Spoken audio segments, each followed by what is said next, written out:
உண்மையில சொல்றியா? இவ்வளவு கேவலமாலாம் எடுப்பாங்க நினைச்சு கூட பார்க்கல நானு. ஏன் இந்த படத்தை ரிலீஸ் பண்றானுங்கன்னு ஒரு பெரிய கேள்வி ஒன்று வந்துருச்சு. எங்களை முட்டாள் நினைச்சேன். வேலைக்கு வெட்டிக்கு போகாம காலங்கத்தால வந்து உட்காந்து இந்த படத்தை பார்த்துட்டு போறானு. காலங்கத்தால மைண்ட் ஃபக் ஆகி என்ன வெளில அனுப்புறானுங்க. என்ன யோகி பாபு வீட்டு கணேசன் வராங்க ஆரம்பத்துல, எதுக்கு வராங்கன்னு தெரியல. அவங்கள பார்த்தோன்னு தெரிஞ்சு போச்சு இது தேராதல இந்த படம்ட்டு. பேய் படத்துக்கு இனிமே உள்ள வர்றதுக்கு தயாராகவே இல்லை. தமிழ்நாட்டில் வந்து இனிமே எந்த டேரக்டரும் பேய் படத்தை நோக்கி போயிடாதீங்க. தமிழ் சினிமாவுக்கு ஒரு சாபக்கேடுன்னு சொல்லலாம். யார சந்தானத்தையும் சுந்தர்சி சாரையும் என்னக்காதீங்க தெரியாதனமா இந்த படத்துக்குள்ள வந்து மாட்டிக்கிட்டேன் நான் காலையில இது ரோஹிணி பக்கம் போனேன். சப்தம்னு ஒரு படம் வருது, அதை போய் பார்க்கலாம்ட்டு போனேன். பார்த்தா ஷோ கேன்சல் ஆகிங்க. சொன்னா நம்ப மாட்டீங்க, ஒரு 1/4 ஹவர்ல அடிச்சு பிடிச்சி வந்தேன். சரி இந்த படத்துக்கு போகலாம், எதுவும் நல்லா இருக்கும் போலன்ட்டு வந்து பார்த்தா ஊமை குத்துறாங்க. எதுக்குடா இப்படி பண்றீங்க அப்படின்ற மாதிரி தோணுச்சு. அதாவது படத்துல அம்மா சென்டிமெண்ட் எல்லாம் போட்டு வச்சிருக்காங்க. அதுக்கு நம்ம அப்பா பேசுறாங்க சிஎம் அப்பா, அதையே 10 தடவை உட்காந்து பாத்திரலாம் போல. அதுதான் வெளியே கிரிஞ்சி, அதை விட கிரிஞ்சா ஒரு படம் எடுத்து வச்சிருக்கானுங்க. அவ்வளவு மோசமா இருக்கு. படத்துல ஃபர்ஸ்ட் ஹாஃப்ல வந்து அரசியல் பேசுறானுங்க. திடீர்னு வந்து பாத்தீங்கன்னாக்கா இந்த மாதிரி அதிகார வர்க்கத்துல இருக்கிறவங்க எல்லாம் வந்து இலவசத்தை கொடுத்து மக்களை முட்டாளாக்குறாங்க. இது அரசியல் பேசுறானுங்க போலன்னு பார்த்தோம். செகண்ட் ஹாஃப் மேல அலோபதி ஆயுர்வேதிக் என்னமோ சொன்னானுங்க. சரி ஓகே, அந்த ஆயுர்வேதம் அழிஞ்சு போயிடுது, நிறைய பேர் தெரிய மாட்டேங்குது, நாட்டு மருந்தம் என்னன்னு தெரிய மாட்டேங்குது, அதை பத்தி காட்டணும் பார்த்தோம். அதுக்கப்புறம் கிளைமேக்ஸ்ல கோச்சடியான் ஃபைட் எல்லாம் இறக்கி விட்டானுங்க உள்ள. ஆத்தாடி என்னடா இது முரட்டு ஃபைட் ஆகுது இது அப்படின்னு சொல்லிட்டு குழந்தைங்களுக்கு சோறு விடலாம் இந்த படத்தை காமிச்சு. அவ்வளவுதானே தவிர யாரும் திசையும் வந்துடாதீங்க. யாருமே ரசிக்க மாட்டாங்க. அவ்வளவு கேவலமா இருக்கு. நான் உண்மையிலே சொல்றேன், ஜீவா நடிச்சாருன்னு இந்த பிளாக் அது மாதிரி இருக்கும்னு நினைச்சிட்டு உள்ள வந்தேன். வந்து பார்த்தா வச்சு ஊமை குத்துறாங்க. ஐயோ என்ன மயிறு வரலாறு உள்ள ஒரு இளவும் கிடையாது. அவ்வளவு கேவலமா இருக்கு. உள்ள என்ன வரலாறு இருக்கு? ஒன்றும் கிடையாது. 1940 அர்ஜுன் இருந்தார். யார் நம்ம போய் தர்ம டஃப் கொடுக்குற அர்ஜுன் ஒருத்தர். அவர் வந்து பார்த்தா அந்த நாட்டு மருந்து இந்த வைத்தியம் இதெல்லாம் பண்ணிட்டு இருந்தாரு. அவர் அழிச்சிடறாங்களா அவர் வெள்ளக்காரன் வந்து. அது திருப்பி இப்ப தோண்டி எடுக்கிறார். எதுக்கு? அம்மாவுக்கு வந்து மருத்துவத்துக்காக வந்து நம்ம ஜீவா தோண்டி எடுக்கிறாராம். இதுல ஒரு செம்ம காமெடி என்னன்னாக்கா, அந்த காலத்து பீரியடு அப்படி பீரியாடிக் ஹிஸ்டாரிக்கல் மாதிரி காமிக்கும் போது ஒரு போராளி ஒருத்தர் இருக்காரு. அந்த போராளியோட மூஞ்சியே காட்ட மாட்டாங்க. நமக்கு அப்பயே தெரியுமா அது ஜீவா அப்படின்னு தெரிஞ்சு போச்சு. கடைசியில வந்து அது ஜீவாவோட முகத்தை அப்படி காட்டுறாங்க, ட்விஸ்டா காட்டுறாங்க. டேய் இதை நாங்க எப்பயே கண்டுபிடிச்சா, இதுதான் இப்பயே காட்டிங்களா நீங்க அப்படின்ற மாதிரி தோணுச்சு. ரொம்ப மோசமான படம். இந்த செஞ்சு யாரும் வந்துடாதீங்கன்ற மாதிரி தோணுச்சு. இது வரைக்கும் எந்த படத்தையும் யாரும் வராதீங்கன்னு சொல்ல மாட்டோம். இந்த படத்தை சொல்றோம்னா அவ்வளவு கேவலமா இருக்கு. இந்த படம் ஒர்த்தே கிடையாது. சுத்தமா செஞ்சு விட்டுருக்கு. ராசிகண்ணா வந்து நான் அச்சச்சோ பாட்டை 10 தடவை பார்த்துறேன். இந்த படத்துக்கு ராசிகண்ணாக்காக இந்த படத்தை வந்து அதிக விட்டுருக்கேன் தான் சொல்லுறாரு. ரொம்ப மோசம். உண்மையில சொல்றியா?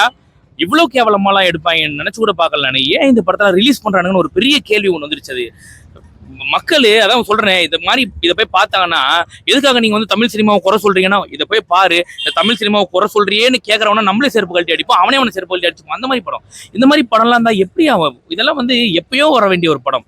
புரியுங்களா இல்லையா? மக்கள் அடுத்தடுத்து கொஞ்சம் முன்னேறி டெவலப் ஆகி போயிட்டு இருக்கான். இப்ப கூட இந்த மாதிரி படத்தை விட்டீங்கன்னா என்னடா இது பாக்குறவங்களை முட்டாள் நினைச்சேன். வேலைக்கு வெட்டிக்கு போகாம காலங்கத்தால வந்து உட்காந்து இந்த படத்தை பார்த்துட்டு போறானு. காலங்கத்தால மைண்ட் ஃபக் ஆகி என்ன வெளில அனுப்புறானுங்க. என்ன அதான் சொல்றேன், கோச்சடையான் ஃபைட் கிளைமேக்ஸ் ஃபுல்லா கோச்சடையான் ஃபைட் தான் ஃபுல்லாவே. அது என்ன எந்த இதுல விற்கிறதுனே ஒண்ணும் புரியல. தெரியாதனமா இந்த பக்கம் வந்துட்டு என்ன விட்டுருக்கடான்ற மாதிரி தோணுச்சு. ரொம்ப மோசம். விட்டுருங்க, வேணா யாரும் வராதிங்க, அவ்வளவுதான்.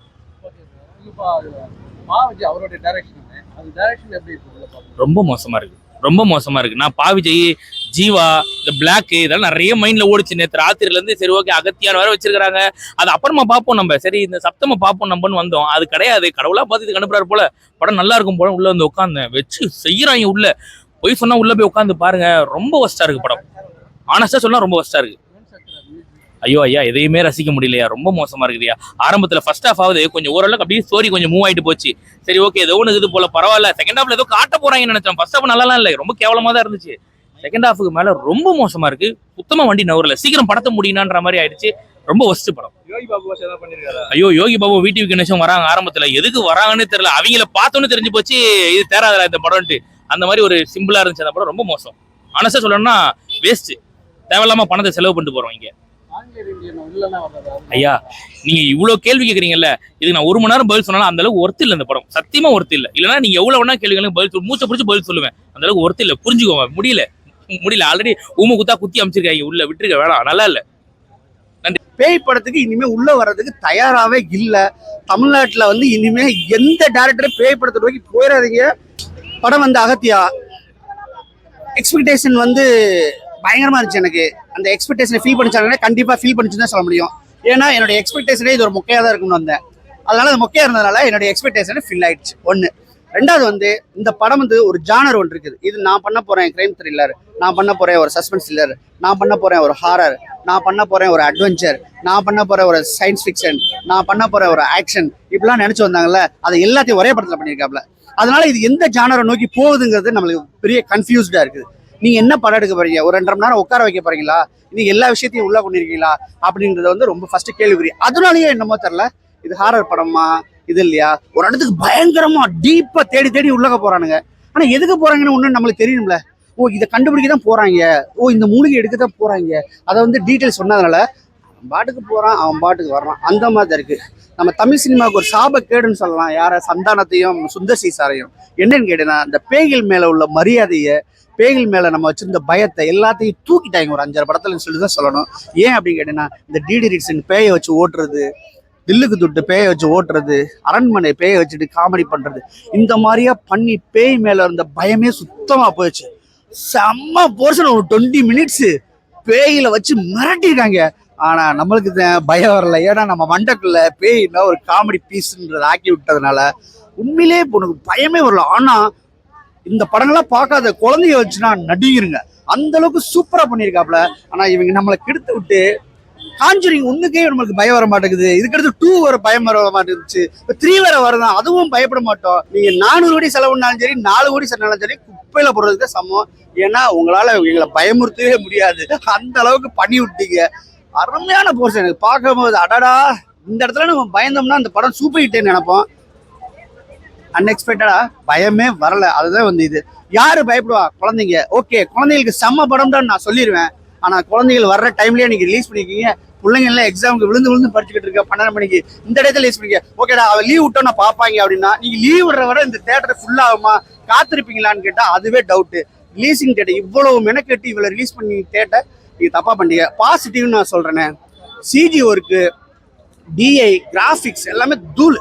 லாஸ்ட் 15 நிமிஷம் குழந்தைகளுக்கானியே எடுத்திருக்காங்க படம். குழந்தைய உட்காந்து என்ஜாய் பண்ணலாம், அந்த அளவு இருக்கு. ஒண்ணுமே தெரியல. இந்த கதையை நம்பி பெரிய பொருட்செலவை போட்ட வேல்ஸ் நேச்சுரல் ஐஸ்வர்யவேலன் சாரை வந்து உண்மையிலே ரொம்ப பாராட்டணும். ஏன்னா இந்த படத்தை நம்பி இவ்வளவு பட்ஜெட் போட்டிருக்காருன்னு. ஓகே, சூப்பர் எழுத்தாளர் யாரு கேட்டா பாவிஜி. அவருடைய எழுத்துக்கள்லாம் மாஸ், அதுல சந்தேகமே இல்லை. சார் நீங்க வந்து சிறந்த கதாசிரியர், சிறந்த பாடலாசிரியர், அதுல எந்த டவுட்டுமே இல்லை. ஆனா நீங்க கதையை தேர்ந்தெடுத்த விதம் வந்து என்னன்னு கேட்டீங்கன்னா, இந்த காலத்துக்கு இந்த கதைகள்லாம் நம்ம கொண்டு போய் சேர்க்க முடியுமா அப்படின்ற ஒரு பயத்தை வந்து எங்களுக்கே உண்டு பண்ணிருச்சு. ஸோ அந்த அளவுக்கு தான் இருந்துச்சு தொழில. மற்றபடி டைரக்ஷன்ல குறை சொல்ல முடியாது, லிரிக்ல வந்து குறை சொல்ல முடியாது. படத்தோட ஹீரோ ஜீவா அர்ஜுனையும் தாண்டி ஒரு ஹீரோ இருக்காரு, யுவன் சங்கர் ராஜா. மாட்டி இந்த ஃபேண்டசி மூவிக்கும் அந்த ஹாரருக்கும் மிரட்டி இருக்காப்ல. பயங்கரமா இருந்துச்சு மியூசிக்கு, அந்த அளவுக்கு சூப்பரா இருந்துச்சு மியூசிக்கு. ரொம்ப பாராட்டணும். எனக்கு ரொம்ப பிடிச்சது வந்து என் இனிய பொன்னிலாவே அழகான ரீமிக்ஸ் பண்ணியிருக்காப்ல. அப்படியே ரசிக்கும்படியா இருந்துச்சு. வாய் விட்டு ஹம் பண்ணிட்டு அந்த சீனை ரசிக்கிற மாதிரி இருந்துச்சு. இதை ரசிச்ச உடனே நீங்க எல்லாம் பூமர்னு நினைச்சுக்காதீங்க.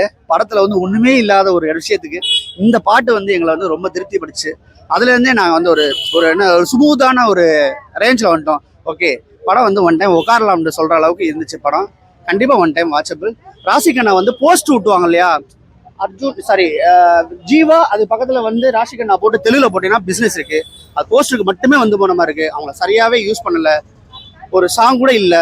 அதனால வந்து வெத்து வெட்ட தான் வந்து உட்காந்து போயிட்டு இருக்காங்க. அர்ஜுன் வந்து பாத்தீங்கன்னா விடாமுயற்சியில கேவலப்படுத்திருப்பாப்ல. அவர் வந்தாவே எரிச்சலா இருக்கும் விடாமுயற்சியில, அந்த மாதிரி ஒரு போர்ஷன். ஆனா இதுல வாழ்ந்திருக்காப்ல. அவருடைய போர்ஷன் வந்து ரொம்ப இனிமையா இருக்கு. ஜீவா வந்து நல்லா நடிச்சிருக்காப்ல.